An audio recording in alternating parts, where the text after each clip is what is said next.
What's up, guys? How you doing? It's Chad Schlager from the Wellness Point, your chiropractor. I know it's been a while since I shot a video. It's probably because I just didn't have anything good to say, which is going to tie in great with this topic here. And that is, negativity is the number one killer of everything you were created to be. You see, being negative day in and day out, it's going to rob your joy. It's going to steal your peace. When you're negative and you have excuses, it steals from your creativity, your ideas, and your vision of what you were supposed to do, what you're called to do.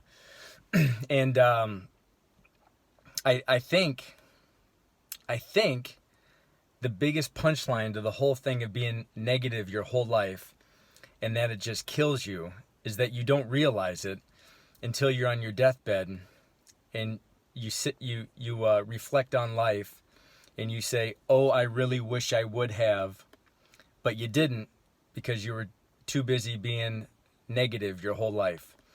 So those people that have subscribed to our YouTube channel, or you've heard me talk before, you'll know one thing that really irritates me are excuses. And sometimes I've been called a jerk. And, people will look at somebody's circumstances or their situation or their life and go, oh my gosh, you're just so lucky.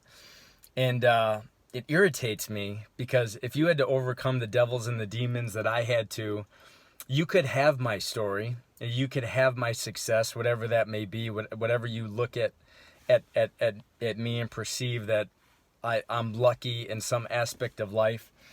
And it's only because of all of the hard work that you put in behind the scenes that nobody else sees, and the opportunity passes and you just so happen to grab it at that moment. That's when people think it's lucky. So you miss the opportunity when you're negative, day in and day out. So some of you guys know this. If you went to high school with me, if you're in grad school or undergrad with me, you know that growing up, I had a terrible stammer. Like, I would stutter to the point where I couldn't read. I'm sorry the lighting is terrible in here. Sorry, it's late at night. And I actually have some family in town tonight, so we're going to go over and have some dinner with them. And if I don't shoot the video now, I probably won't ever shoot it. So I'm shooting it in my car. So my apologies. But, growing up, I had this terrible, stammer. And so bad to the point where if I got called on in school to read a paragraph, I would literally stop in my tracks and not be able to get past it. And my friends would laugh at me. The teachers would laugh at me. When I got my report on my presentation, they would go, man, speaking is just not your gig. And this hardwired me into this negative thought process of, I can't talk, I'm a poor communicator, the words I say are not valuable, I am not able to influence people. And then finally, one day when I was reading, this was probably like, I was through grad school, so I was probably like 26 or 27. I was reading a book, and I had this epiphany where when I was reading in silence, in my head, I didn't have a stammer. So I knew right then and there that this whole stammer thing was all in my head. And the problem was not, because in school, you go through all those things where they send you after third hour, you go down to this like special needs room, and you just read words that are difficult. You try to say octopus or, whatever the word is. And if you say it enough times, that it'll be easier for you to say, which is good. It's cute, but it doesn't get to the root cause of the problem. Just most public school systems and everything that's, mainstream does not get to the root cause of the problem.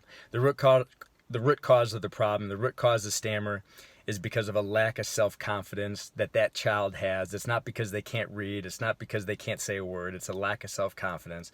And you don't get self-confidence by reading a word multiple times, because there's going to be a situation and a circumstance where that word doesn't come up, but you just don't have self-confidence, and the stammer is going to come out. So I literally had to hardwire myself to have this confidence. So I finished undergrad, grad school, and I had an office up in Delafield, and I would literally, on a notepad, I would write every single day, every single night, I am a great speaker. I can influence people. I'm massively persuasive. The words I say are valuable. I would write this over and over and over again until my brain believed it. And when I believed it, my body responded to my beliefs. And I'm not trying to make this thing deep to you, but re-hardwiring your brain in the way that you think into a way of thinking more positive about yourself will literally change the outcome of your life. Whether that's just being able to talk and communicate, to having a job that you enjoy, earning more income, being more successful, whatever that is, you literally have to stop being so negative, because it is going to rob everything that you were designed to have. So if you like this, share the video. If you know somebody with a stammer or stutter, don't tag them because it's embarrassing. But I can, in literally 3 months, get that person to stop stuttering without any therapies, by doing 2 things. So just share this video with them. 1, write down on a piece of paper and tell yourself every single day, multiple times a day, I am an awesome speaker, an influencer. The words I say to people are valuable and they want to hear them, and have them write that down every single day. And then when you are about to say something, say it in your head 3 times over before it leaves your lips.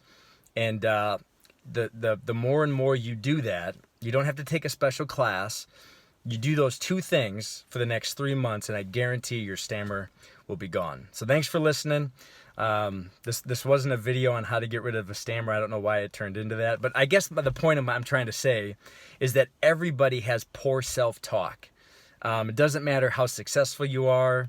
It doesn't matter how cute you are. Like, everybody has poor language in their head. It doesn't matter if you're a pastor. There's pastors that feel like failures. The people have made mistakes before, and they're so hung up on the thing that they did wrong, or they have all this bad, poor self-talk, that they're just not able to reach their full God-given potential.